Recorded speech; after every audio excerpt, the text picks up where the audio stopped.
Let me share with you the concept of the standard operating ratio, what I call the SOR. Take a look at businesses around us. Throughout the year, they do many things. They produce goods and services and then stock them and sell them and collect the payments and incur expenses, and everybody is working so hard. At the end of the year, if there is a surplus of income over expenditure, there is a profit. But the operative word is if. A lot of the times, the if is a very sad story. In other words, the expenses a lot of the times overtake the income and there is a loss at the end of the year. And that happens because profit is a derivative. It is something that's left over. After meeting all the expenses, if there is something left over, there is profit. But that's hardly the way to go about it, because business exists for profit. And so, instead of looking at profit as a derivative, why not target it? Just like we target sales. And that's where the concept of the standard operating ratio comes. You know, at union budget time every year, we see all these wonderful graphics in newspapers about how every rupee that the government earns is allocated into different heads of expenditure.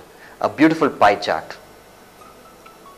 1% of government revenue is contributed by income tax, for example.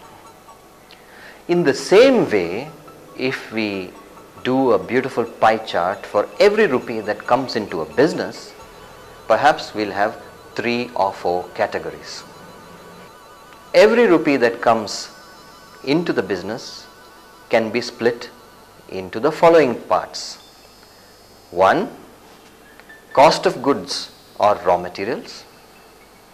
2, expenses on salaries and wages and performance pay and incentives and training, broadly classified as people. 3, overheads and other expenses, which include travel, stationery, power, telephone, etc.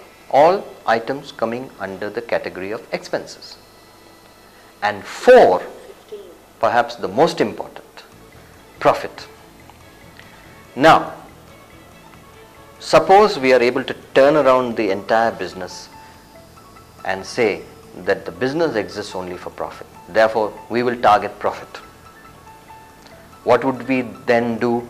We would say that out of every 1 rupee that comes into the business, we'll move 20 paise, say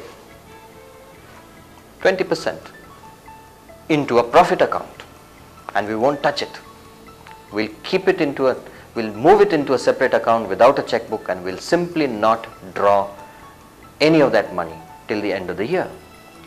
So for every rupee that comes into the business, 20 paise gets moved into the NP account, the net profit account. So then we have 80 paise to play with. And from these 80 paise, we've got to meet the cost of goods, the overheads and other expenses, and the people expenses. Now, for each one of these expenses too, we can have ceilings. We can say, for example, 80% will be divided as follows. Cost of goods will be 0.7, people will be 3%, so that makes it 73, and we have 7% more to play with, which we can allocate to net profit, which we can allocate to other expenses and overheads.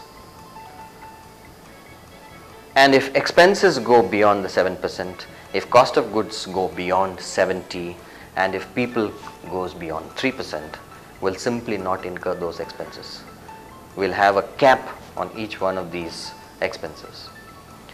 If we are able to operate our business by opening 4 different accounts, first the NP account, second the cost of goods or raw materials account, third the people account, and fourth the overheads and other expenses account, and we allocate these ceilings to each one of these accounts, will we not have superlative control over every aspect of our business?